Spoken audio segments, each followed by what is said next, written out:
even need chapstick. My lips are dry, Mike. So? You gonna make out with the audience? Yes. Maybe. Oh, man, they didn't ask for this. They didn't ask for any of this. I didn't sign up for this. Yeah, you did. All right. God, remind me I can't use that cup now because you're sick. I'm not sick. I'm merely ill. I have a slight cold. You're ill of body, a.k.a. sick. I am not contagious. Hopefully. We're going to No, we don't want to find out. We're going to find out. Oh, my God. Before the show, I licked everything in Mike's room. Oh, boy. So we're going to see what happens.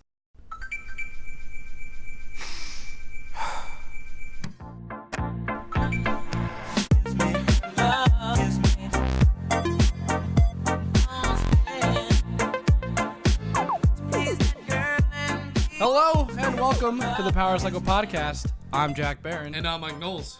And Mike, I don't know if the audience knows if they follow us and what we were up to. Well, I was up to this weekend, but brag about it.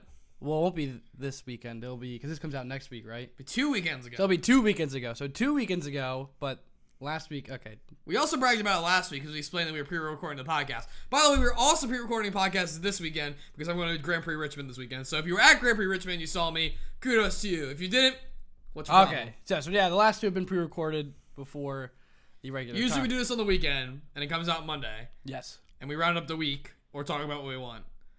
This time, it's coming out, we're doing this on Wednesday. So, if the whole video game industry implodes between now and Monday, sorry? Yes, exactly. But, so... You fucking touched me, god I'm damn sorry, it. I did touch you, I'm sorry. We need a little hand sanitizer here in the middle. We do. We need, like, this is a line, alright? See this line right here? Yes. You're on this side, okay. and I'm on this side, alright? I am not getting sick for this weekend. So I shouldn't touch anything, even though I'm just talking in your direction. Just this side of the line. Okay, I'll stay on my side of the line. It's like that Dr. Seuss novel.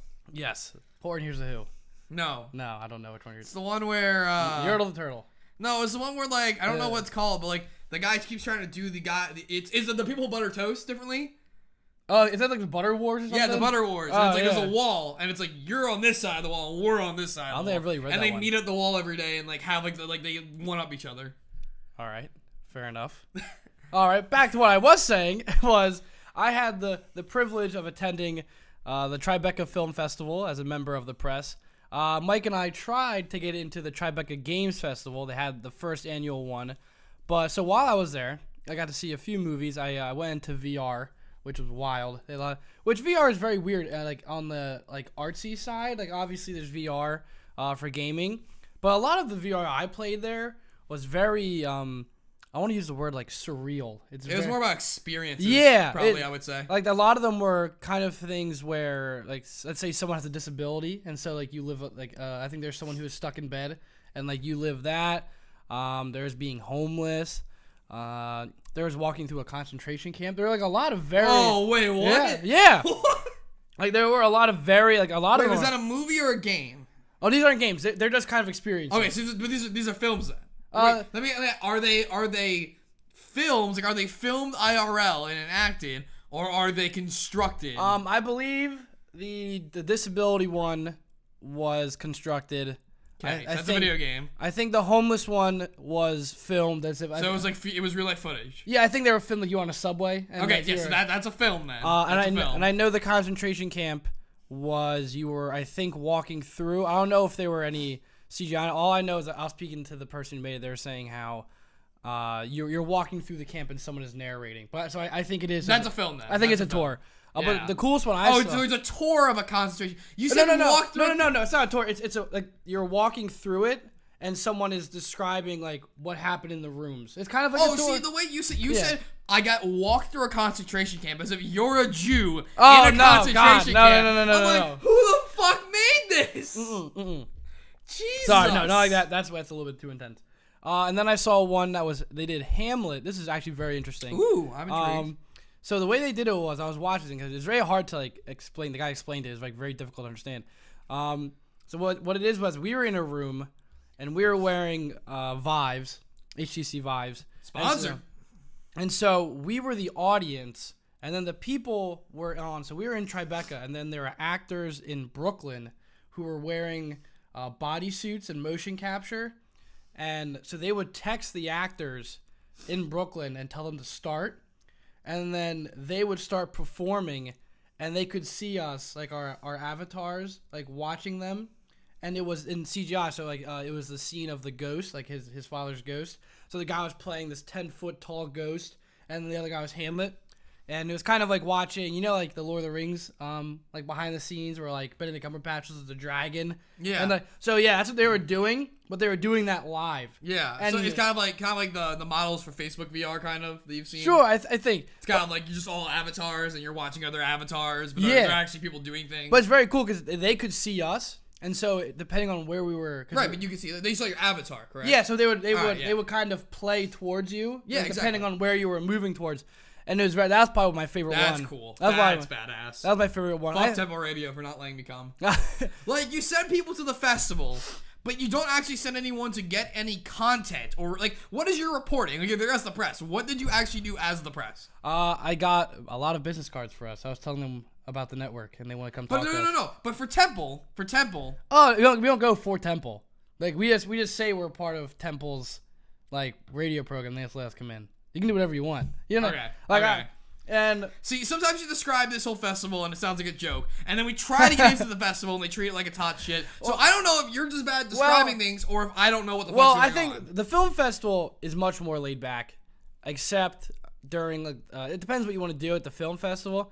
The games festival I thought would be much more intense. They did make it sound a lot more intense than it was. They did. I mean, Kojima was there, so I got to see him. So I snuck into the games festival by I didn't sneak in. I actually snuck in, got backstage, scared Kojima, and he's like, "What are you doing here?" And you're like, "I pulled a Solid Snake, senpai. Like, I got in." Like, so, but I was in line for get my press badge credential, and I was just talking to so they're the people who did the gaming one, and I'm not on the list, obviously.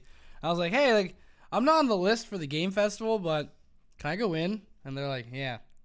Like, that was it. I knew that. See, like, I knew that was gonna happen. That's why I wasn't worried about getting accepted, because I knew if I could have just went with Temple, that like I would be like, hey, we're here for the film festival. We signed up before the games festival. They said we could cover this too. They'd be like, go right in. I will say that it was very cool, but it was a little underwhelming. The whole games festival is only one room. Sure, but it's the first one. And it seems like it was pretty last minute. Like, I think it was very thrown together. But I got to see that the last 20 minutes of Kojima's talk, because he was like, I got in the 6 o'clock hour, so they let me in like 20 minutes early. He was pretty cool. I think like the issue is they only gave each talk an hour length. But the issue is Kojima obviously needs a translator. Yeah, so it's like basically double. Like, yeah, so like instead of getting an hour's worth of questions, it's like a half hour. Yeah, and then even that, like the person who is asking the questions has to ask them in a way where like it's an hour-long session, but only a half hour is the actual talking, because the other half is translating that half hour of words. And then I got to see Ken Levine and Doug Liman. Doug Liman directed Edge of Tomorrow, and Ken Levine's obviously my favorite. God, I love Edge of Tomorrow. It's such an underrated film. Fun fact, he was speaking about it. He said the producers of the movie wanted him to take out the part where he comes back to life over and over again. That was like a conversation that they had with him. Like, and he was like, "If you then what's the movie?" That's like the real video game movie right there. Is Edge of Tomorrow? That's like the real video game movie. That was very cool because it was interesting because I really liked this one, the talk I saw, because they had Ken Levine, who obviously created BioShock, my favorite game. But what the person who was moderating it worked for the Wall Street Journal, New York Times, one of those where Wall Street Journal. Yeah. And he worked in like the gaming aspect of it, and he was kind of comparing Edge of Tomorrow to how it's like you said, a video game movie. Yeah. And even Ken Levine. Like, Edge of Tomorrow is the video game movie. Yes. And Westworld is the video game TV show. Okay, I deal with that. Yeah, I respect that. And it was very cool just to hear them talk about storytelling and gaming was their focus. And I sat in the front row. It was wild. Oh, I'm sure you did. It was crazy. Sure you did. Now, were you already on drinks by then? No, God. Okay. No. I was because I can only imagine with Jack, with like tipsy Jack in the front row in front of his hero and favorite game maker ever would be like. I can only imagine. Well, like it was interesting because like I was sitting there and whenever they would get on BioShock, like because obviously Doug is like a film director, so he doesn't know a whole lot about BioShock. Sure. I don't think. So like the person moderating would try and kind of move it back towards films a little bit to get Doug involved. I'm like, General storytelling. I'm like, hey, shut up, go back to Bioshock. I want to hear more about. You don't understand. Bioshock is a masterpiece. You're an idiot. But it was cool to hear Ken talk about his experiences making the game and how difficult it was. He's like, sometimes I didn't know what I was doing, and it was very scary. Oh, sure, especially back then. But the fun part and kind of my focus that I was getting towards, I got to play some of the games that were there. And so, which is great because it was actually like when I was there. Like, did you ever go to Target as a kid and like play the demos? Yeah. No, GameStop. You went to GameStop and played the demos. Like, did you have to wait in line behind someone who took too long playing it? Every now and again. Okay, like that was what it was. Because I got there and I saw Prey and I like that's E3. That's like E3. Like, yeah. So I was like sitting there, I was like, oh crap, it's Prey. Like I gotta check this out. And I was like all decked out in a suit, and the woman who was there was like looking at me, and I was like waiting in line. And I guess she didn't see my press badge, but it said like, you know, like student or whatever. Yeah. And she looked at me and she was just like, oh, like, hi, are you with Bethesda? And I said, what? She was like, are you with like this company? Like, why are you all dressed up? I'm like, no, I'm just here to play the game. Like, I don't know, what do you mean? Am I with Bethesda? Like, obviously not an employee. Yeah. Well, the crews are just people who like they weren't. The people who run the games just kind of like turn them on for you and like kick you off after 10 minutes. Right, but like like depending on what the event is, they'll usually send people who are involved with the company. Oh yeah, no, this person wasn't. This person was just kind of. That's what I'm saying. Yeah, but I sat down to play Prey, and within probably a minute, I was in love with it. I don't know what it was. It was. I'm trying to think. This is why I want to focus on the topic. I think it was because, which is the topic today, of the immersion of it. I was just sucked in immediately. The way it looked, the way the sound is very good. I don't know. Did you ever play Dishonored? Yeah, I played Dishonored. I love Dishonored. Like the sound in Dishonored was very good. Dishonored is for me a great combination of two franchises I really enjoy and appreciate, or one I enjoy and one I appreciate, which is Assassin's Creed and Dark Souls. Okay, now imagine, and Prey, which I also fell in love with. So Prey is like Dishonored, but with Bioshock. And so I was like pooing in my pants. This sounds amazing. And it is, because I don't know if you saw any of the trailers. Like, I've seen the trailers. You know, like the alarm clock one where he's like wake up on the same day over and over. Yeah, and he has like the infection grows. Yeah. So that's part of it. But just the sound and not the humor of it. It is like very twisted humor. It's kind of like Fallout humor a little bit, like that little cynical. It's dystopian. Yeah, and it's just, I'm trying to think of all the way to describe it. I want to focus on the immersion aspect of it. I was immersed in it. I was playing it. The sounds of it when you're putting on the suit. It was almost like, I feel like sometimes games will invest in their universe but not fully invest. Kind of like they'll put some new technologies in it. They'll put some new vocabulary. But they won't go all the way. Kind of like add just enough where it's like, ooh, new universe. Like, ooh, it's different. I was playing this. I was like sucked in. Like, it was just like the suit you were wearing. The way you pick your character is kind of like Fallout, where it's like either obviously they're both named Morgan, but it's a man or a woman.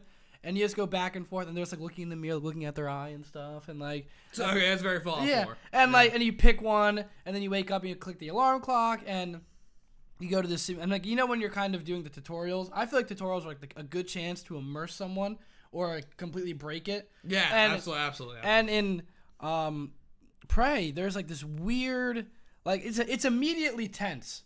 Like it's very like suspenseful because you're going to this test, you're going to this simulation, or you're doing something. All you know is you're going to get tested. I don't know what for.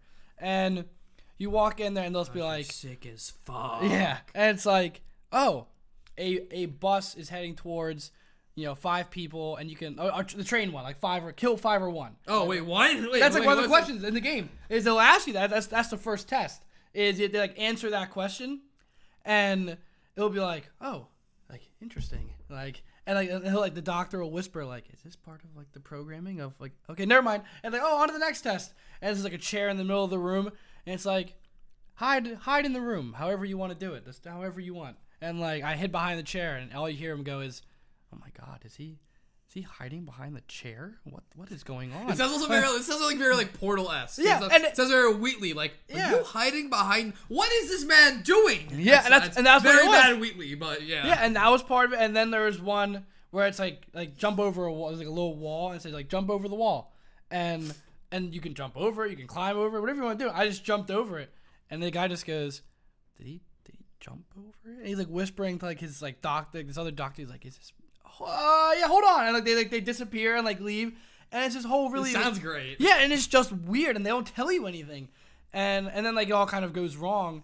But then what's interesting is like this whole like the doctor's attacked by this monster. I think they're called mimics, and then you wake up in your apartment again, and your objective is escape the apartment. And I was like, okay, how do I get out? And I was like trying to use the door. I was doing all these things. And I said, okay, I'll hit the window open with like a wrench, which is like, BioShock give you a wrench. I was already in at that point. And so I walk up to my window to like open it. And when you whack it, it goes in like slow motion and it opens up into a lab. So like you were inside the laboratory the whole time. And just the way they present it is like just so beautiful. Like it's just so it's very cinematic. God, I think the demo is live. Now I need to go play this demo. Yeah. Oh, man. They're giving it out for everyone? I thought it was just recording. Maybe? I think it went live on Xbox. You can keep talking. Okay. I'll look it up. But my focus, I was like sitting there going, why was I having so much fun? What was so good about this game? And I was thinking it must be the immersion. And so I was looking up like, what makes games immersive? Because like, can you think of any games that you find immersive? I'm interested in what you think. Because I was reading this article. And they talk about different ways. It's hard to look back and think about it, because when you think back on games that aren't recent, you're thinking back on you playing them unless you aren't immersed. I know for a fact like there have been games that I am immersed with. Like I think GTA is a good example. GTA 5, I was really immersed and I was really in that story. I was devoted to those characters. I remember like stepping away from the game and like if I was just playing Trevor for a while, I'd be like acting kind of kooky, or like if I was playing if I had been playing Michael for a while, I'd be like kind of like not a hard ass, but like very like cynical. Or if I was playing Franklin for a while, I'd be like, fuck all y'all. Like I'd be walking away with these personalities that I was just entrenched with. I know there's a game that I was like always really into when I was younger, and I can't think what it is. I know for me, I have played this game. It was the first game I ever bought for my 360. I got it, and it's gonna sound really bad. Sure, but I mean, Pokemon Coliseum, or not Coliseum. Okay. No, yeah, Coliseum, the GameCube one, not Stadium, Coliseum.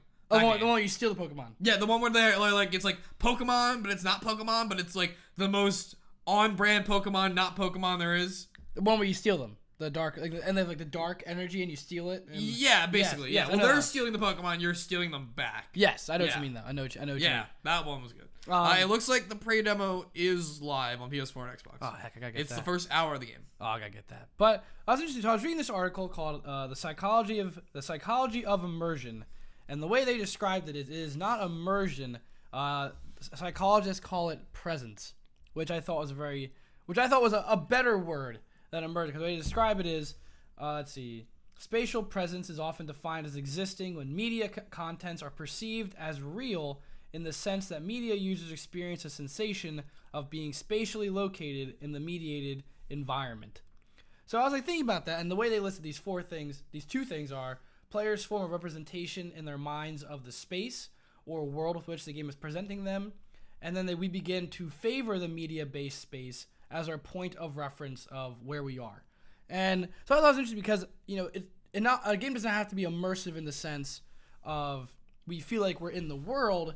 It's immersive in the sense it is engaging our mind. Yeah, absolutely. And I noticed that this weekend because we spent the last two podcasts speaking about Call of Duty, and we also we'll speak about it a little today, is I was playing Infinite Warfare, the campaign, and I've also been playing Dark Souls. I've been playing these two games, which are different genres, but when I play Dark Souls 3, I don't mind reading not backup text. I don't mind reading miscellaneous texts. I don't mind exploring. I don't mind looking at my stats and figuring it out. Like the way I dress my character, I even feel is important in Dark Souls. Like, I could have this better armor, but it doesn't represent my character. I'm actively engaged. Yeah. And I was playing Infinite Warfare, the campaign, and I never felt like I was immersed. I never felt like I was using my mind. Not in the sense that the game, is for dumb people, not in that sense, but in the sense of I never felt like I wasn't playing a game. They're saying that's a big part of it is, make sure the person who's playing doesn't feel like they are playing one. And that's what when I was playing. Wait, hold on. I just remembered what it was. I have to change my answer. Sure. It's Halo Reach. Halo Reach? Because Halo Reach was the first Halo game I got day of. I got Halo Reach day of. Got home from school. It was there. I didn't even think it was going to be there because I ordered it so last minute and, didn't have, the one-day shipping because I ordered it so last minute. Because it was, before Amazon Prime and shit, obviously. And I got home, and it's there, the legendary box. Oh, my God. Go on, call my friends on Skype, and I'm like, guys, I got it. And we're going to 4-man queue the entire game. And we ran through the entire game in one afternoon through the AM in the middle of the week. Just ran through it. And I remember I was so immersed, I got to the end where in the last level, not the last level, the survival level at the end, you know what I'm talking about? That one or not that one? In the horde mode level? Yes. Yeah, that one. So I was so immersed at the end. We're playing and we're just the whole time we're using call signs and shit like that. We're so into this game. And then all of a sudden I just hear one of my friends freaking out and I'm like, what? He's like, I don't know what happened. I'm like, what do you mean? He's like, you're up. I see you're up. What's wrong? He's like, no, I don't know what happened. And then someone else starts freaking out. What's wrong? It's broken. I'm like, what do you mean it's broken? And then all of a sudden I get hit and I got my health hit down and the screen cracks. And I'm like, I'm shocked. I'm like, oh shit, I'm playing a video game. Because I was freaked out because I thought I broke the TV for a second. I'm like, oh wait, no, this is a video game. Wait, I'm playing a video game. I was just totally taken out because of it. It's I guess this is bad immersion maybe, but up until that point, I was just so into it. It scared the shit out of me. That's not bad. I mean, that's what they're talking about in this article is the game was able to engage you cognitively, and so you didn't mind basically they're also talking about how the player has to be able to accept what the game is giving them. So the game is going to give us a universe. The game is going to give us information and rules. And how willing we are to accept them and play in them is also part of it as well. Some people might play a game like Dark Souls and hate the difficulty of it, or hate the universe and they'll go, ugh, I don't want to play this. It's not fun. I don't feel immersed. Right. I don't feel the presence because they're not involved in it. And maybe that's part of my issue with the new Call of Duty I was playing is, I was playing it, but it never felt like I was in it.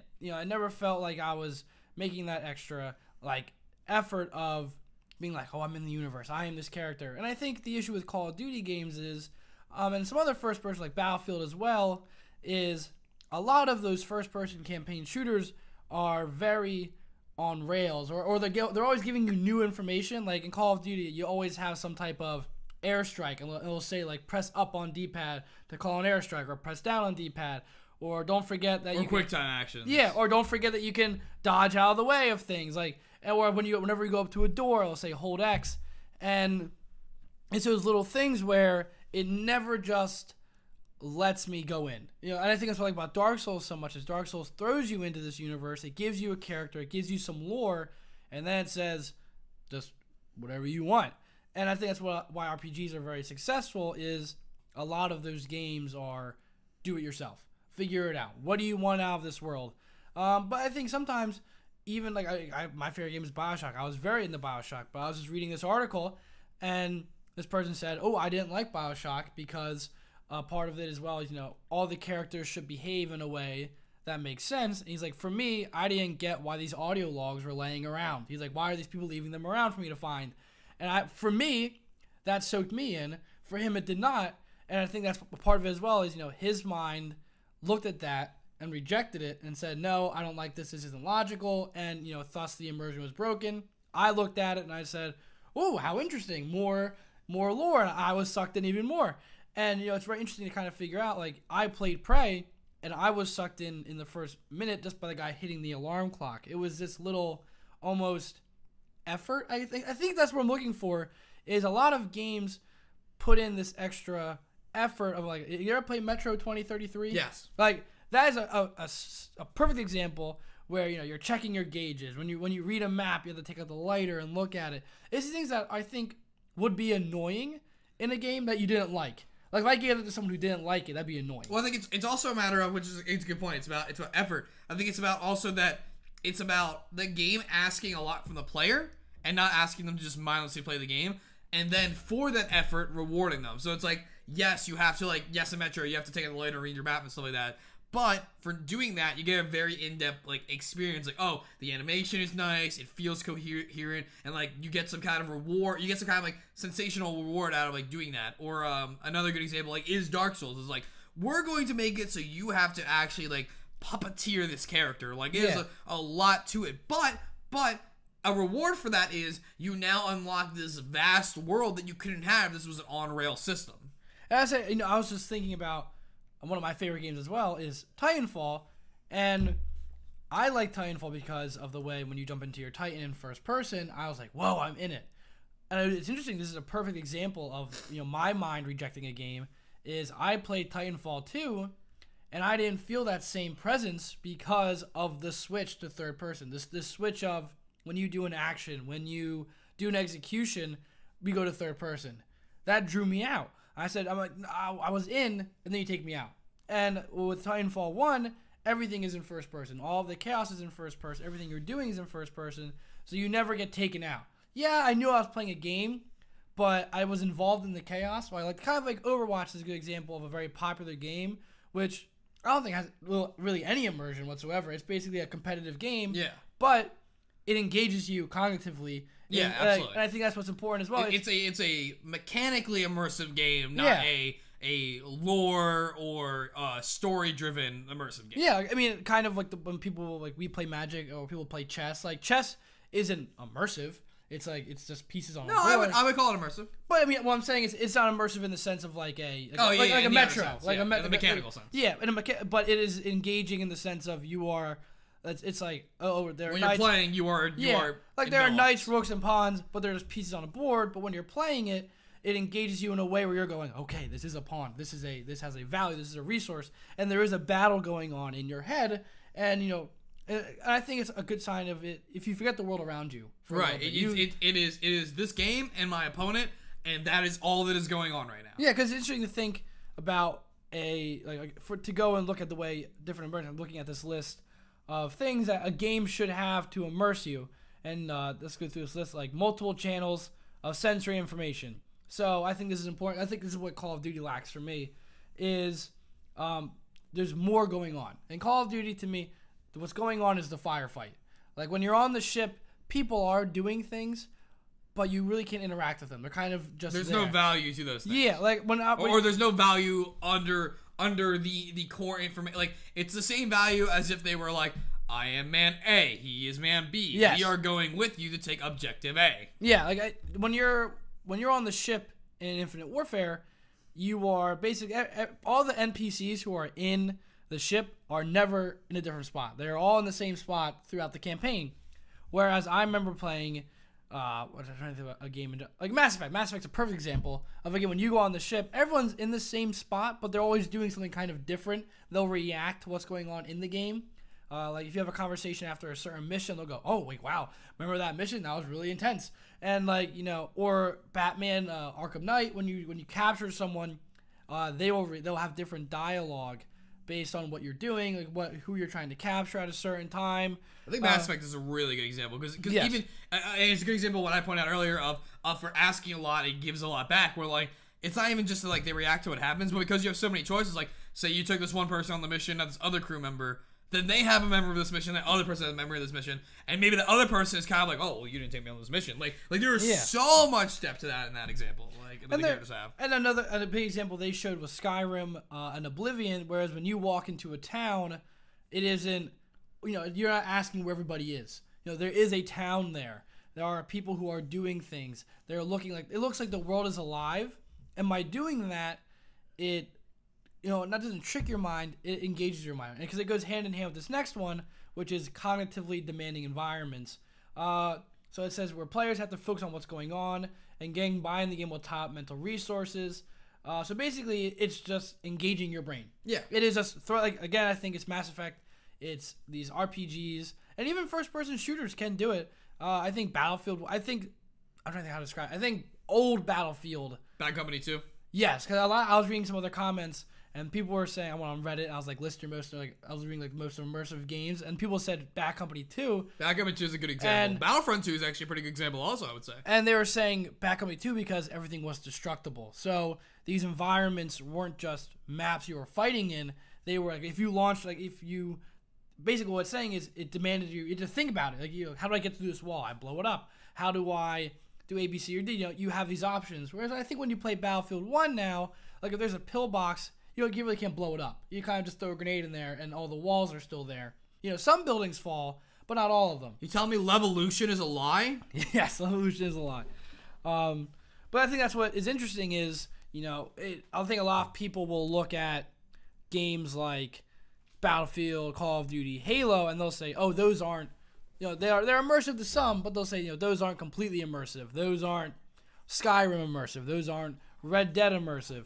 But I think what we're figuring out is immersion, or presence, as they've been calling it, isn't based off of how your game is designed. It's based off of how are you engaging your audience? How are you engaging the player? Because I think that's what's important. What we're realizing through our games is don't treat your player as if they aren't dumb. Don't treat them like they're dumb. Treat them as if they are thinking. This is the movie. This is a game. This isn't a one-railed experience looking through the glass of a character. This is, you are supposed to be and feel that character. Yeah, and I think that's why cause I think Call of Duty Infinite Warfare, and for example, Dark Souls 3 has that's the thing, compare the two in dialogue, is Dark Souls 3 has really weird dialogue. None of it is really, it's all important, but it's weird. It's a very, very, very weird absolutely. dialogue. Where I was playing Call of Duty Infinite Warfare, and a lot of it felt like needless dialogue. It was almost dialogue where they're just saying things to be in character. We were in an elevator, and they're just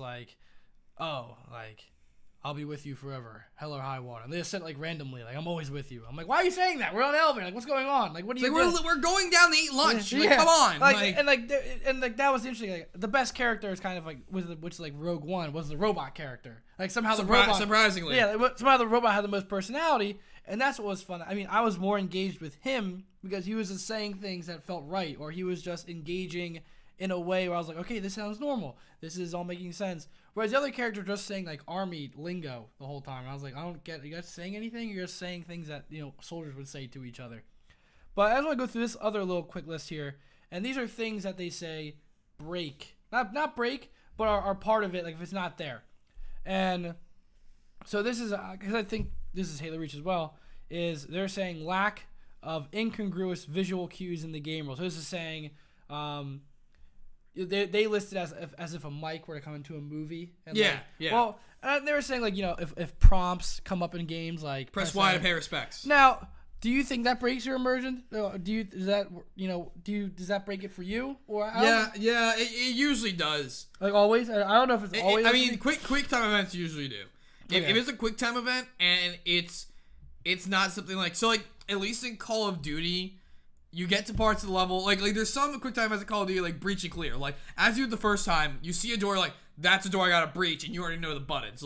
It doesn't pop up anymore, and they just assume. But, events where it's it can be any kind of button, it doesn't work for me. Halo has them, but usually with Halo, the thing is, because you're already wearing a helmet and you're wearing a HUD, it's less yeah. For me, I give Halo a pass, because it's worked into the design in a lot of ways. Well, that's what they're saying is, some people were listing, they're saying how it's weird that in Assassin's Creed you have this digital map, this digital health bar, and people are saying, well, no, it does make sense because you're in the Animus, so it does make sense. That makes sense to me. Yeah, and they're saying that was a very smart way of doing it, but I think it's okay. I think in adventure games and exploratory games, I think the way I like that games do it, instead of saying X to pick up an object and having it read at the bottom, I like when they put the symbol on the object, It'll just be a square. It's just it's just be the same button for everything. Well, that's what I'm saying. It'll just be a logo. It'll let you know it can be picked up, or in LA Noire, the music will change. You can pick it up, and so it keeps you. That's a really good example, because that's crafting, right? That's actually taking the care to craft that other layer of that isn't just dialogue, that isn't just the visual. It's we can visually tell you can pick this up. we could say by the dialogue, go pick that up. We're like, yeah, you should go check that out. Talking in some kind of like LA accent, but that's not really exactly an LA accent. No. But no, it's like they craft this cue that not only works its way into the stylistic way they're telling the story with like the old noir style like films, but also plays into like it's kind of like you hear that, and as a character you would hear that in your head and be like, that's my detective instinct, like again, like there's something here like I'm missing, like, you know, and that plays into that. Yeah, and I think with LA Noire as well, it's smart. Like obviously they have to put out the evidence in a way where you can find it. But what's smart is they do it in a crime scene. So have like the little numbered evidence piles. You say, okay, I have to pick these up. But it's not like they're blatantly saying these are pieces of evidence. Like they're saying these are evidence that a coroner, someone has marked as evidence, and you should go look at them. And like that's interesting. Or when you're doing dialogue in LA Noire, you have the notebook, and you're going through your notebook with a pencil. And like, I think that's what's smart. Is I don't mind when games, you know, break the presence. I don't mind when games will like give you a menu or they'll give you some dialogue selection, as long as it's in a way where it's in the tone of it, as long as it's making sense. Like I hate when a game, like as long as we're not going like, oh, dialogue, and then it just breaks into this weird like menu that is like makes no sense. Or, but yeah, like in GTA, it's all on the cell phone. And it's yes, like, oh, genius. Yeah. If I was a guy, like it's like I just be on my, it's like just being on your cell phone. Like that's a normal thing to be doing. Like, yeah, I think that's the smart way of doing it. Because I think there are some games where they'll just go to a pause menu, or like I remember I was playing the Last of Us, and when you access your bag, and you click the touchpad and you go to your bag, he takes off his backpack, like sits down and like goes like rummages through it. And I was like, oh cool, like obviously I'm accessing a menu, but they're doing it in a fun way where it's jarring, but it's not like jarring. Like it's not, it's like it's like they're giving, like it's not just like, oh, they could have just like brought up a 3D image of the bag and like put here's the grid of all the items and here's the bag in the background. I was like, no, they're showing my character going through the bag, which makes sense. Like I think I did like an example. I watched my friend play Resident Evil 4, which I'm not gonna say Resident Evil 4 is a bad game. Obviously, it's a very good game. But when he accesses his menu, it goes to this weird menu where like you see Leon, like you see his avatar, and you see this. Yeah, but that's like a trait of like Japanese games. I agree. But like that for me, I know me personally, I was like, oh, that's kind of like jarring. Like, I like Resident Evil 5 where you're in the, you get to access it and you're running around still. And that's the example. I think Resident Evil is a series where they're like, we're not about the like there's, or not always, but like the newest one is definitely about the immersion, but like in a lot of the games, it's about telling a very cinematic experience, and it isn't about like it's more of an Uncharted than it is a Dark Souls. And so the second one was again in reference to the BioShock tapes being out, and does stuff like that hurt games for you? Like for example, like wait, what's the thing? The guy wrote how the audio logs didn't make sense. No, but what's the actual like thing on the list? Quote? It's called believable behavior from things in the game world. There you go, audience. So, yeah, sorry about that. You're like pointing at it, I'm like, yeah, I can see. That's me. They can't. So, it's believable behavior. So, for example, I was thinking of... Well, like, even the Infinite Warfare. Yeah. Like, or I was also thinking of, like, another Call of Duty reference is, like, Call of Duty 4, you had intel to pick up. And, like, it really didn't make sense. Like, the intel was in some places. You know, but does stuff like that break it for you? Like, do you mind you have to go hunting for things? Or like Assassin's Creed, you're like hunting for feathers and stuff. But you don't have to. No, but you don't have to do that. Is the thing. Yeah, but does that ruin it for you that they offer it, or is it like no? Whatever? It's an offer. See, no, that's not story based. That is a challenge within the game, and that is when you are not treating it as an experience, but you're treating it as a game. So So like something for me that breaks believability would probably be like, trying to think of like a recent example. Oh, wait, I had one recently. Oh, God, what was it? It wasn't Destiny. It was some sort of game where it's like, I was either picking up or trading. It had something to do with, like, items. And, like, the size of this actual item doesn't make sense to either where I'm getting it or how I'm holding it or how you're selling it to me here. So there's something with the item not matching, like, physically how it should be. You're not actually seeing it in the space, but it's, like, trading from inventory. It's like, you can't just hand me this. I don't know if it was, like, a ship or... I don't know what it was, but it was something relating to an item in the game. And, like, this doesn't make sense. Like, I was, like, literally playing by myself, and I'm making jokes about it. No. Here's another one.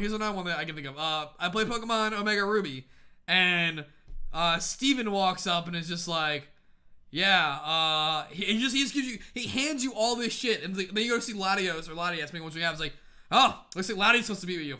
All right, here's Ladio. It's like, what? It's like, it's like in the original game, I have to like hunt their shit down, and every time I switch where I am in the world, like if I walk over from Route 102 to 103, they're just the fuck out of there already. And it's like you're just handing it to me now. It's like what? I'm trying to think. I know a game that does it very well is kind of like with Firewatch. I think Firewatch is a cool way of doing it. Is with any dialogue that occurs, any events are all on the radio. They never really break. And the dialogue, when it pops up, it's not a menu. It's kind of, you can still walk around, and it's just like a press a certain button to respond. And I think that's really cool is when games realize, I think it's a lot of indie games are very good about it, is they're very good at finding ways of like just being creative about things like obviously dialogue trees have to be a part of the game. But a game like Fallout, Fallout's a perfect example. I'm like, that's just, why am I doing this? Like, this dialogue isn't fun to be in. Like, I'll be like, oh, where's your son? Threaten, interrogate. Like, I'm like, this isn't, what? This is me being a character. I don't know what I'm saying. Whereas when I play the Fallout 3 or New Vegas, even though you don't even say it, even though you don't even hear your character speak, reading it is immersive because it says like there is a staunch difference between everything you say. There's like, oh, hi, like I'm this person, or it goes like, oh, fuck you, and you can pick a character and stick with it, and you know what's about to happen. Like the biggest break from immersion is when something you expect to happen, and it's not a plot twist. It's just like if I hit the fire button, whatever the trigger button is, and instead my guy reloads. Like that. Wait, what? Like that's because like in real life, if you pull the trigger, you're not gonna just start suddenly reloading your gun. Like it's not how that works. I think what was really a game that I think is really fun is have you played Killing Floor 2? What is that game? It's kind of like, I feel like I have. It's like zombies mode, but it's all it is. Like, the game is all zombies, like zombie mode from Call of Duty, basically. But I feel like I've watched it, but I haven't played it. But what I love about it though is if your gun is full and you press the reload button, like they check it, like they go they turn it, or like they take out the cartridge and put it back in, like it's stupid, it's silly, and it's dumb. But no, but it makes sense. I love when games do that, where it's just like Call of Duty. If you fire one bullet out of your 99 bullet chamber, you'll just be like, all right. Well, that's cool. But when they also do that is if you shoot a zombie in Killing Floor 2, and you have 15 bullets left in your ammo, and you reload, what they'll do is they'll take out the cartridge and they'll hold on to the other one and put it down, like back on their vest. And that makes sense. Whereas if it's empty, they'll just eject it onto the ground and put the new one in. And I didn't notice it for I was like watching it, and I was like, I feel like this reload is different. Like, what am I doing? Why is this reload different? And I would clear it. But that's good that you also didn't notice it, because I mean, like that's the best thing. Like, just think about like when you ask me, it's like, what is a game that gets you immersed? It's like a game that really gets you immersed. You don't notice it until it's like until it's over. Like and even like going, maybe you don't even notice it. Maybe you don't like notice it. You just move on with your day. But then like you're like, oh yeah, that was a good game. Like that did do that thing. And it's like that's how you know it's good. Like the best immersive games don't have something happen to you and you're like, oh my god, I need to text Mike and tell him like, oh my god, like what just happened, how like real it felt. It's like, no, you don't react like that because it felt real. Mm-hmm. And then the last one is interactivity with items in the game world, and like they're even saying how this isn't like totally necessary. It's kind of like a bonus if you include it. Kind of like it will help people get involved. They're saying things like operating machines, talking to NPCs, like fiddling with physics. I think kind of like a game like that is kind of like I think Portal's a good example. Yeah, that's exactly what I was thinking. I think like I remember I was really waiting for you to finish. I could be like, so Portal. Yeah, like I haven't even. Excuse me. I haven't even finished Portal. Like all I do is I know. Kill me. Put me on a cross. Okay.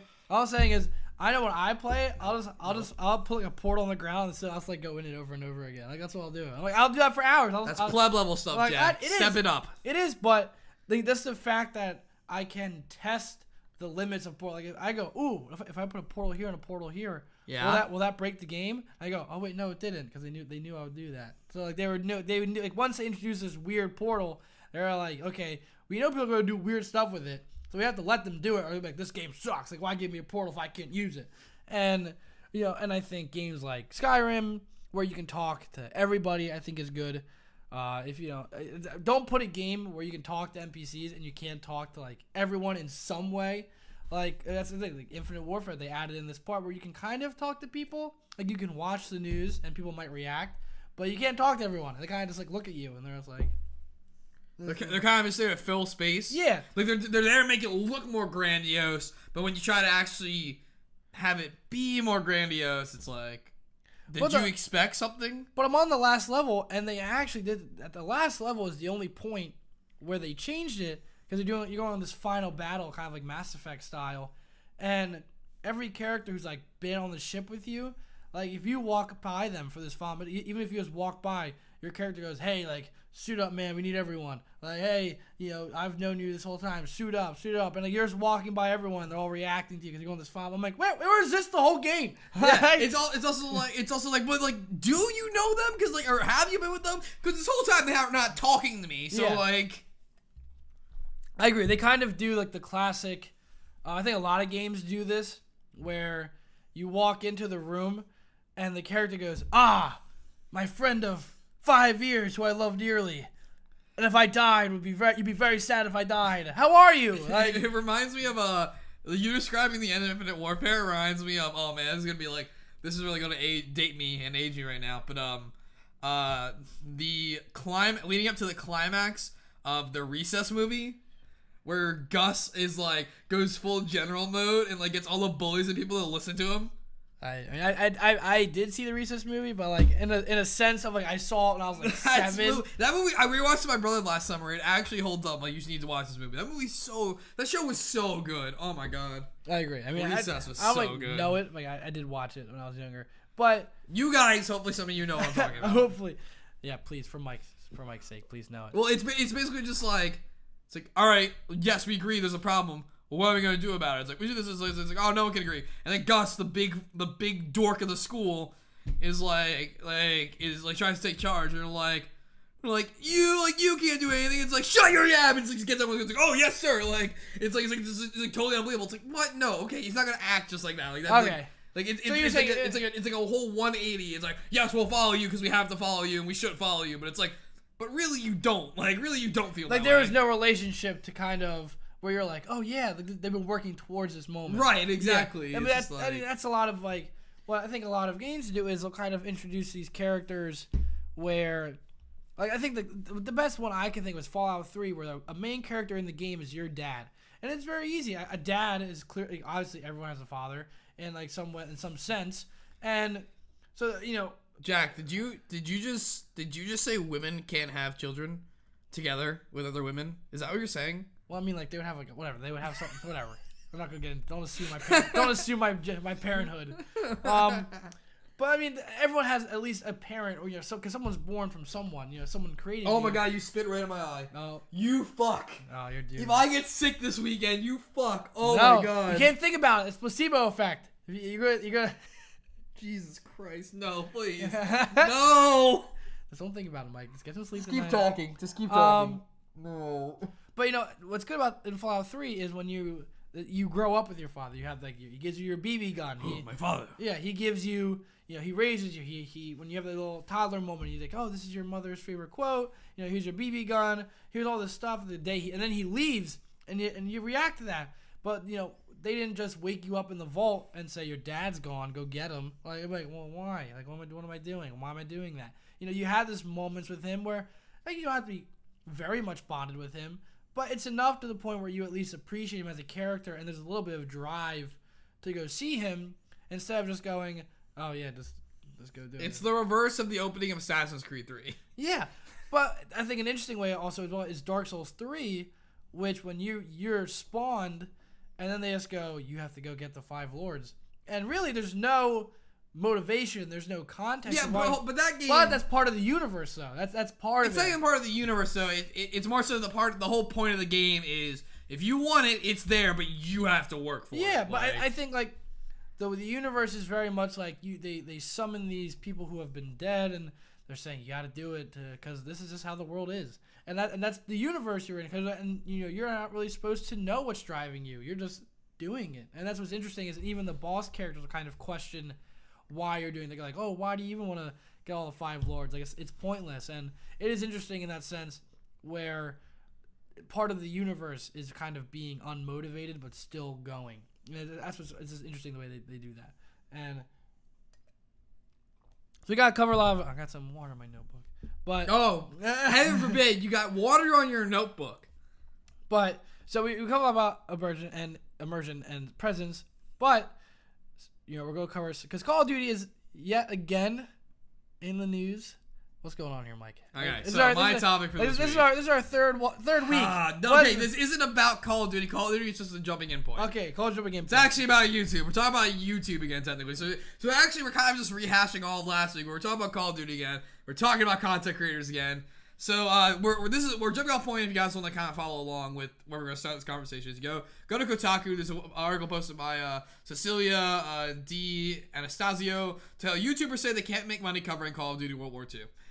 So this whole article is in reference to a lot of the changes that have been coming to YouTube, and I know even as a small channel, we've been affected. Like I've been able to see the analytical data on the small amount of ad revenue we make. Like it's enough where like the percentage drop, like it's more than $1 usually per couple of days. So like when the drop happens, we have enough there to see like the actual like the dividends drop. And so with the YouTube policy changes now, it's that videos are getting demonetized easier for having content that is suitable for advertisers.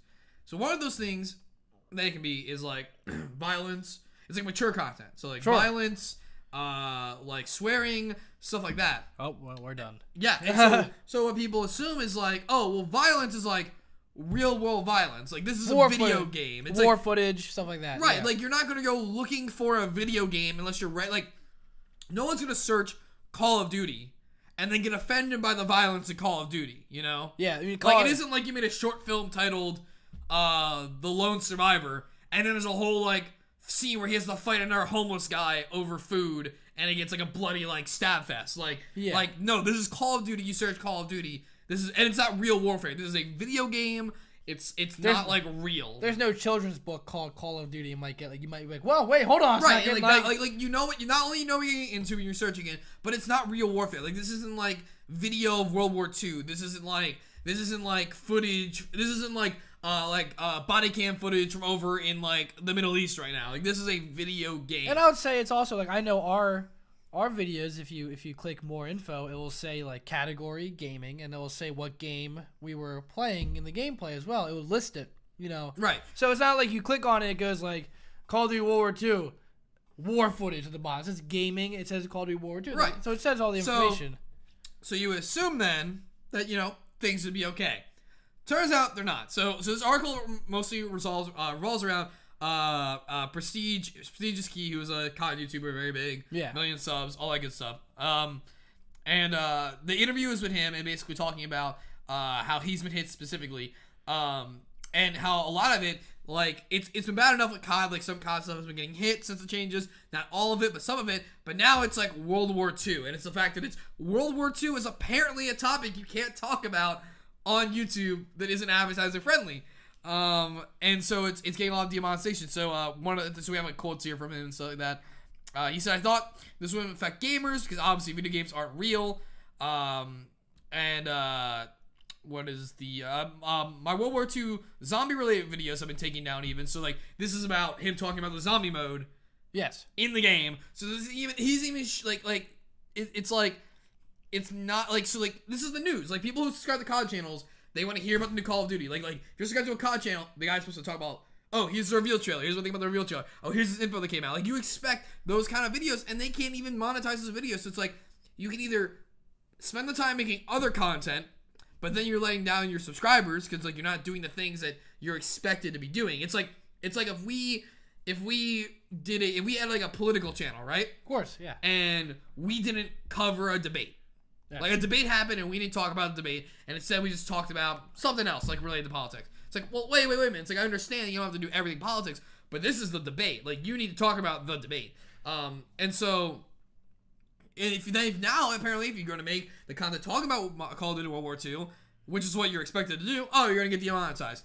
And so like he said, he showed a lot of his videos have been getting demonetized. Well, he was saying he made, I have it listed here. So he made a video about his milk. Right. which had 30,000 views. This was a test he did to prove that this is happening, whether it's getting full demonetized or whether it's just like there's other things going on right now on YouTube where there's like this secret backlog demonetization where like you're getting demonetized but you're not being told you're demonetized. Yeah, so he made the milk video, which had 30,000 views and made $40. And then he made a video about Call of Duty, like a regular World War II Call of Duty. Yeah, regular Call of Duty footage, like footage, etc. And that had 90,000 views. Guess how much money that made? Made $10.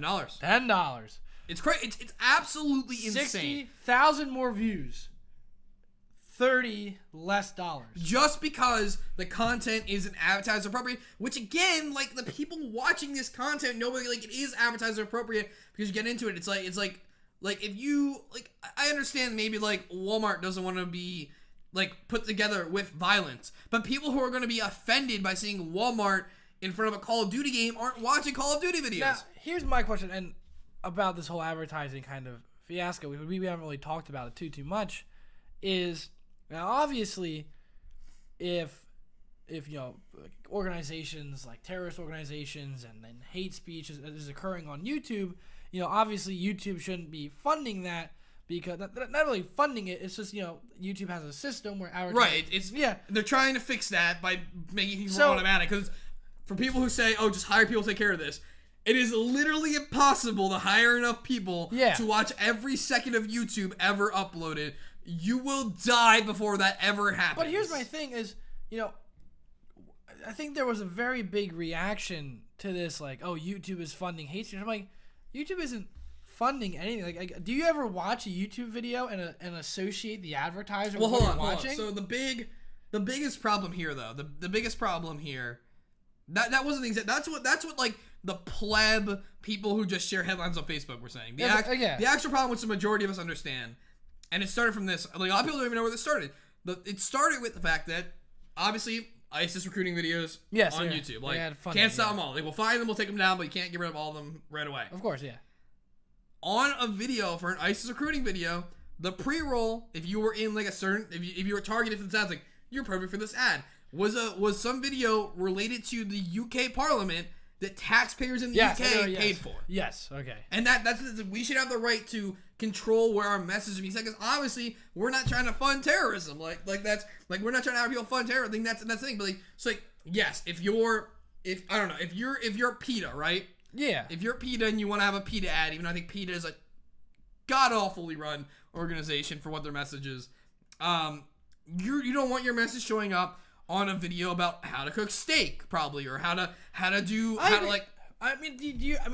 you think that when I watch, like, I don't know how carefully, like, I'm sure advertisers can select what kind of videos they want to be advertised on, but I can assume like maybe like something like McDonald's is like put it on everything.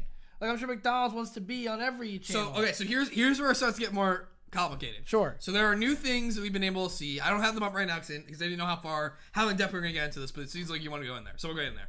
So there are two different things you can do. So the first is now that content, and you can't even see how this works, content when it is uploaded, someone or a person and or algorithm reviews it. There are people that do this, but a lot of people don't end up watching the videos. They end up just skimming through real quick, looking at just click here, all right, click into a minute, click into 2 minutes, like get a few seconds in and try to understand what the video is without watching the video. Sure. They'll say, this is rated, and they have like their own rating system basically. It goes like, it doesn't work the same as TV, but it basically goes rated G to rated R. Kind of like how it works. Kind of like this video where you have to sign in to watch it, like stuff like that.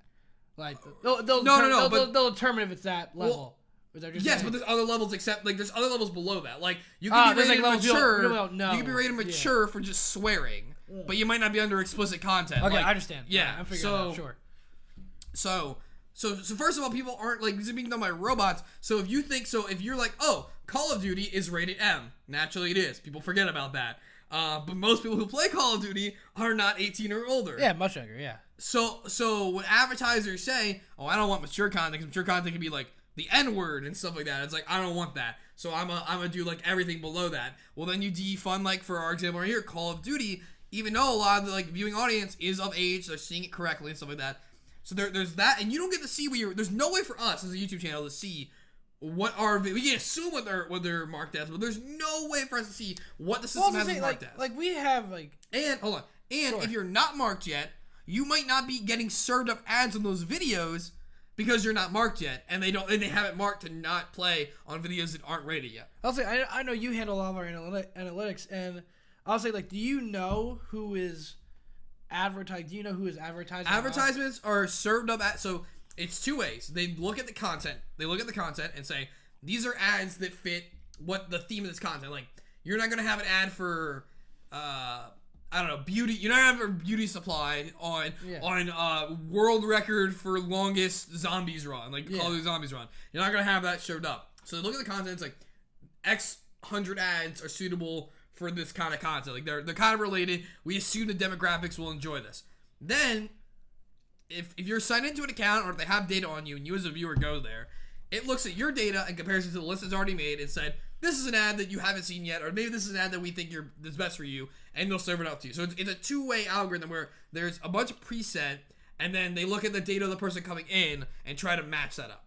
I guess, kind of to be the, I guess the word is devil's advocate. Devil's advocate, I guess, would be the word. Is, even though, like, obviously, blatantly obvious, people like ISIS should not get advertising funding, obviously. But let's say someone is, remember, like, that whole JonTron thing. Remember, like, that whole JonTron? He was saying things that were kind of, like, politically polarizing. Although not on YouTube. He wasn't saying that on YouTube. I know. But I'm saying, let's say he did say that on a YouTube video. Should he now be no longer get advertised? I find that video shouldn't. By YouTube standards now. Yeah, that's what I'm trying to figure out. Cause I think it's very tough because I think it's unfair. Right, and I think I would never associate, like, McDonald's. Let's say if someone was doing this very, like, bigoted video and they had McDonald's advertisement, I wouldn't associate McDonald's with that. I just go like, oh, McDonald's just has money in YouTube and they want, they want money in there. They want money, and I don't know. Maybe I'm misinterpreting the way the advertising works, but I feel like it's just I feel like YouTube is overcompensating, which I think is a normal reaction when you lose billions of dollars. But I think it's tough. Like, I think I don't associate the advertisers with what I'm watching. Right, and I think generally people are like that, but you have to remember that these companies have a public image to their stockholders and stuff like that. Yeah. And to those people, it's like, this is bad. And the thing is, like, being the guy that walks in like, hey, so we've been funding some terrorists for a little bit. And not everyone is going to be like the UK government directly funding terrorism, theoretically, because they're paying for this ad to be served up. Yeah. And that ad is then paying terrorism.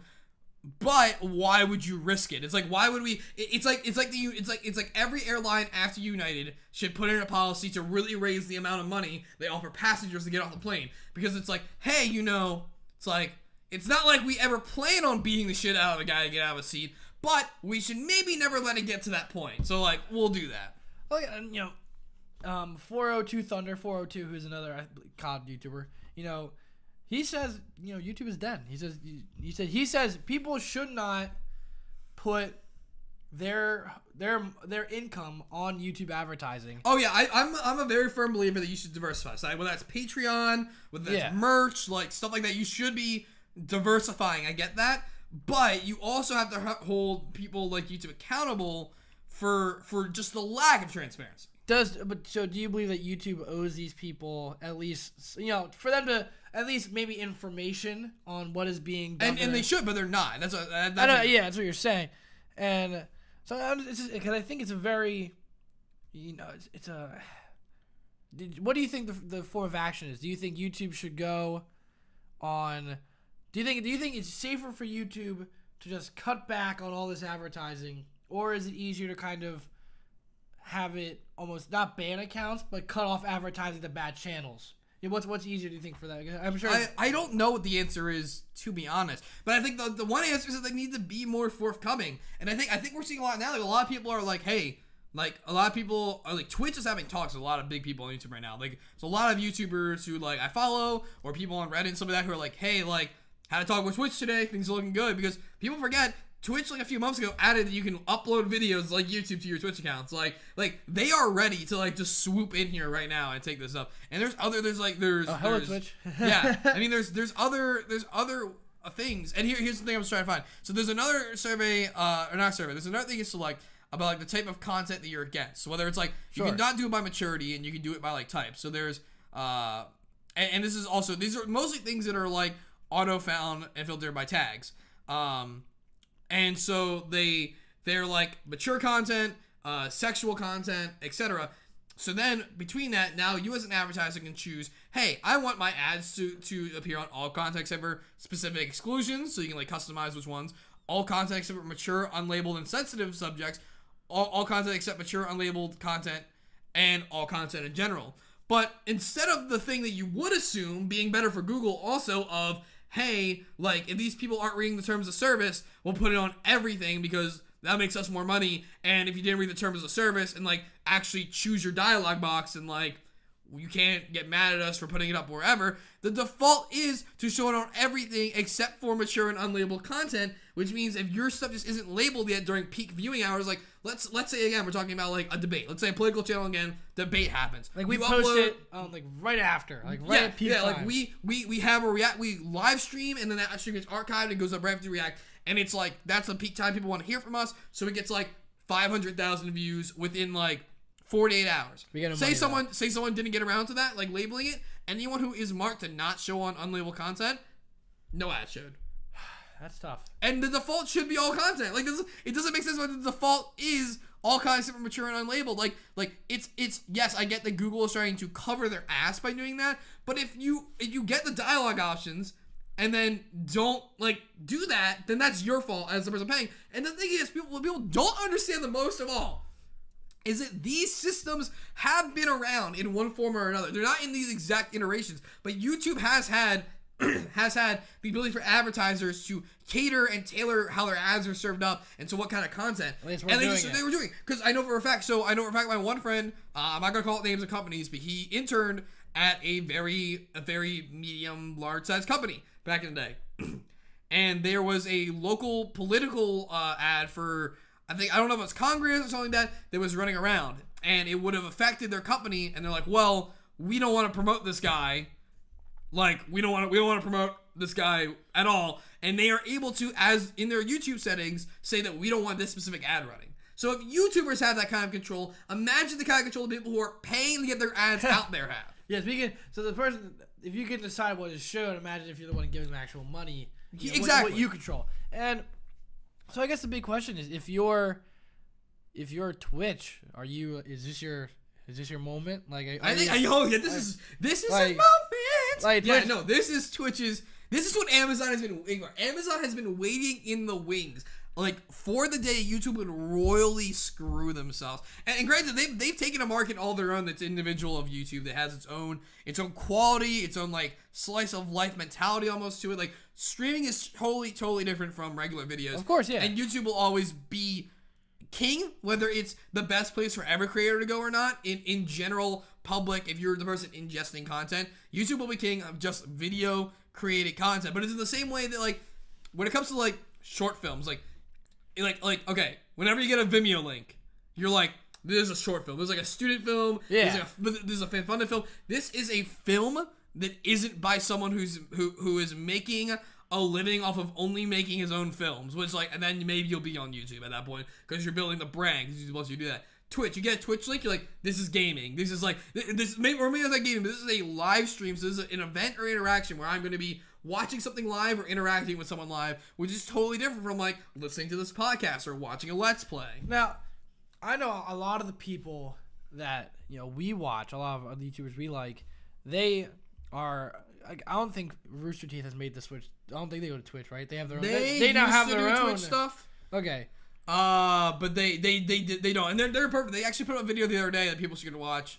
Which is like the whole video it's a vlog. It's like, how do we make money? And it's like all about like, we have merch, we have our subscriptions. It's the Patreon. We have our own subscription model called the First Membership. We have our YouTube ad revenue, which is hurting, but because we do this, it doesn't matter. We do live events, and we have our licensing. So we license Ruby to Japan. We license like DVDs to Best Buy. Like Yeah, I mean, I think that's what a lot of people I think should be taking away from this is, is YouTube dead? No, I mean it's going to be around. I don't think all of the YouTube community can go over to Twitch. I feel like Twitch has kind of invested itself into being this either live stream or video game content. Like it's. But see, that's where I want to take this now. Sure. We got a little off track. Here's where I want to take it now is that if this is where COD is, right?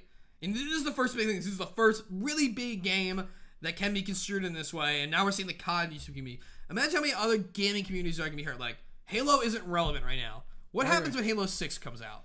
I mean, how does that look? And that's a sci-fi shooter. Like, where is the lines drawn? Like, what happens when the next Legend of Zelda comes out? Like, Legend of Zelda, for all intents and purposes, is a very violent game. It's presented in a cartoonish manner, but if you're already saying Call of Duty is realistic violence, then it's like... Well, did you see even this latest Overwatch update? That was very violent. It had, like, talk of genocide. Like, you know, yeah, exactly. Like the robots wanted to kill everyone. Like, right, absolutely. And there's footage of, you know, like, people scared, like, civilians. Like, they were saying, like, even Tracer was like... people, like, even Tracer, like, you know, hundreds of civilians were killed. Like, that's very intense. I was like, whoa, this is a lot. But, like, you know, even a game like that could be construed as violent. Because that game is violent. Right, like, and so where is that line? Like, where are these algorithms drawing their line? Because these are algorithms, so they have lines somewhere. Yeah. Where are those lines, and why are they there? And can we open the discussion? Like, and it just moves forward into, like, again, last week we talked about, like, the fair use policy of how Let's Plays and gaming stuff. I still haven't looked at it, protecting the game yet. Yeah. But, like, how this stuff exists and how money is made. And it's like, it's this weird thing of, like, this system isn't broken. This system is working for everyone. Why are we messing with it? Like, why are we so intent with trying to come out on top? Why is Google or YouTube so intent on trying to come up as, like, the respectable big company who does everything right? Why are you so obsessed with that you're going to give away the most important thing, which is profit, which is your community, which is the people who fund this entire venture? Why is it that you're just putting them to the back burner? Well, I think it's because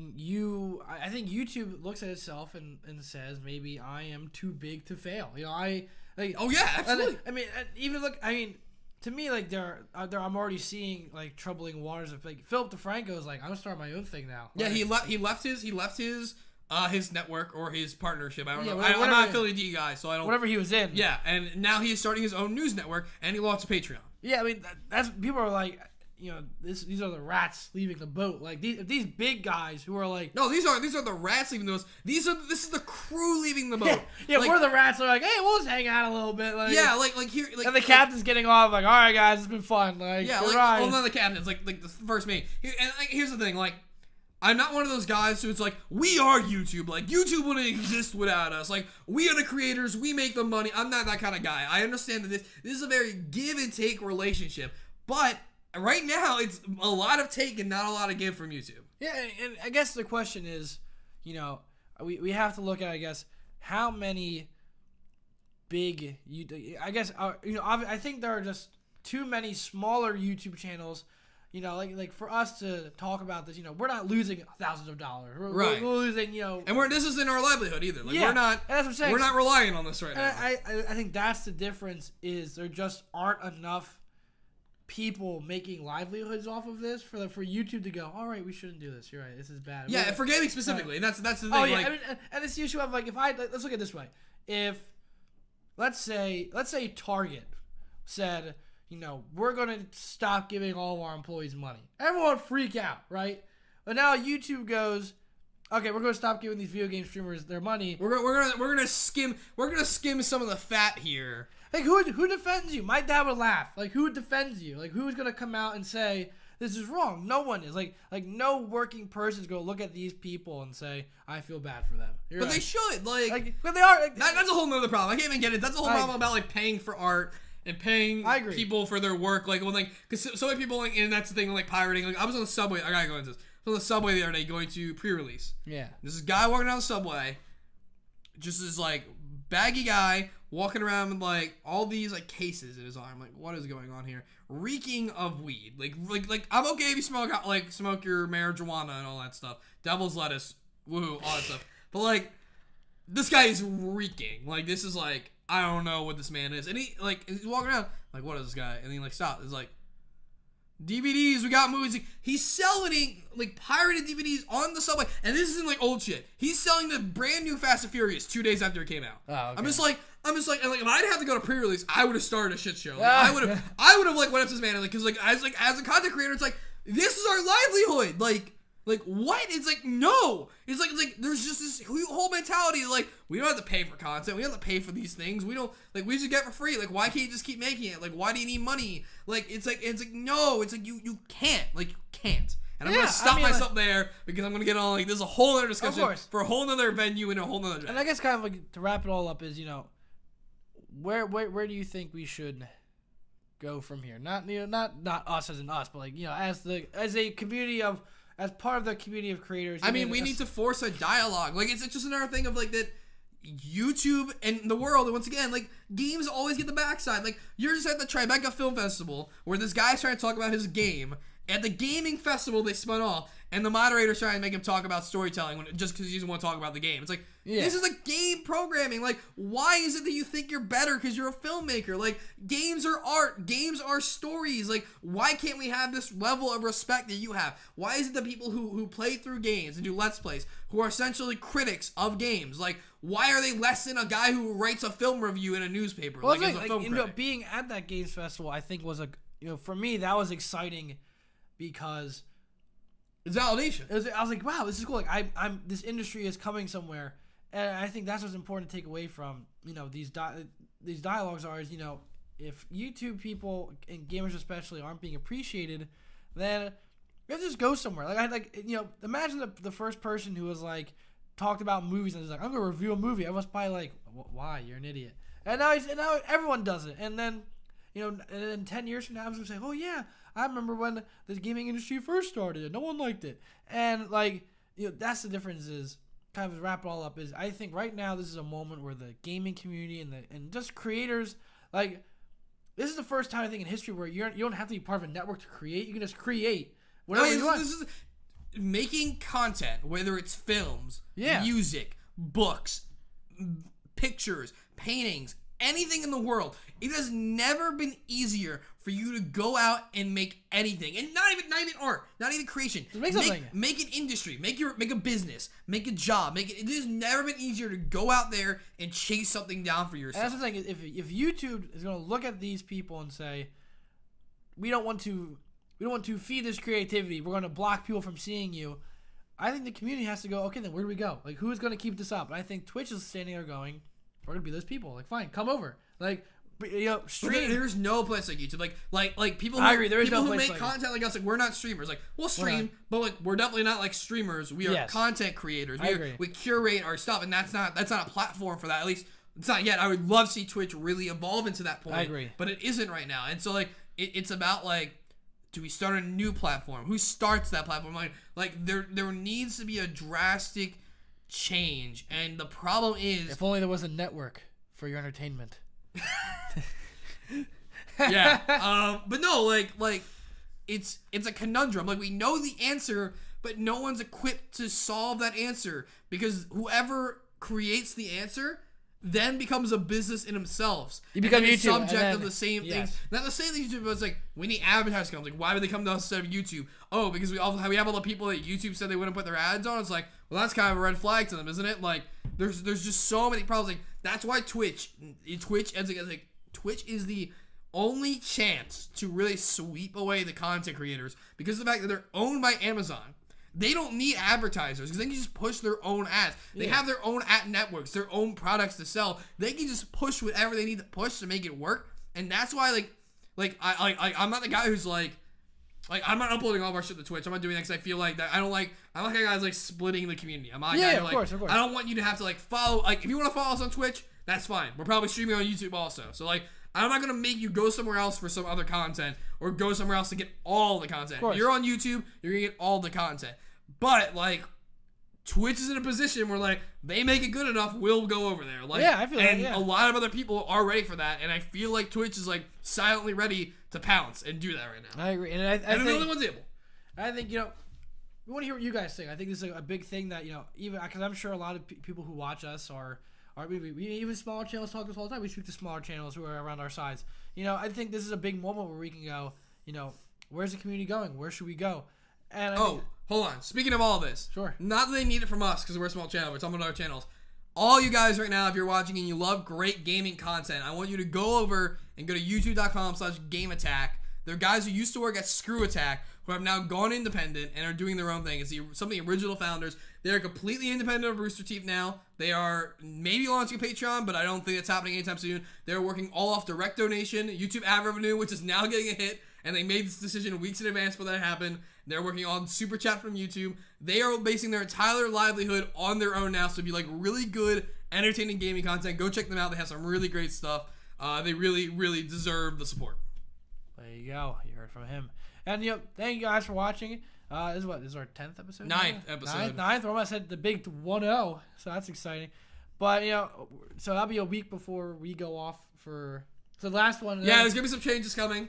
We go home. We'll announce the changes when we figure things out. But we're leaving from college for the summer. Yeah, we go home for summer. So it's going to be change of location. Fun fact, change of timetables. We don't live together, in case you didn't. Well, I mean, new viewers might not know that. I don't know if you knew that. Long enough viewers where you're like, Mike, you have neighbors. Like, you refer to it as, like, it's very easy to tell. Like. But thank you guys for watching. Please follow us. I am at the Red Baron. And I am at the Mighty Mike. All of our other YouTube, Facebook, Twitter, and all the other links are down in the description below. You can go find that. If you're mobile, still be able to view them. If you're mobile and you don't want to do that, ours came up on the screen. You could have saw them. Rewind. Right here, I think. It's like there and here. There you go. I'm Jack Barron. And I'm Mike Knowles. I'm saying it this time. 5 hour down. There it is.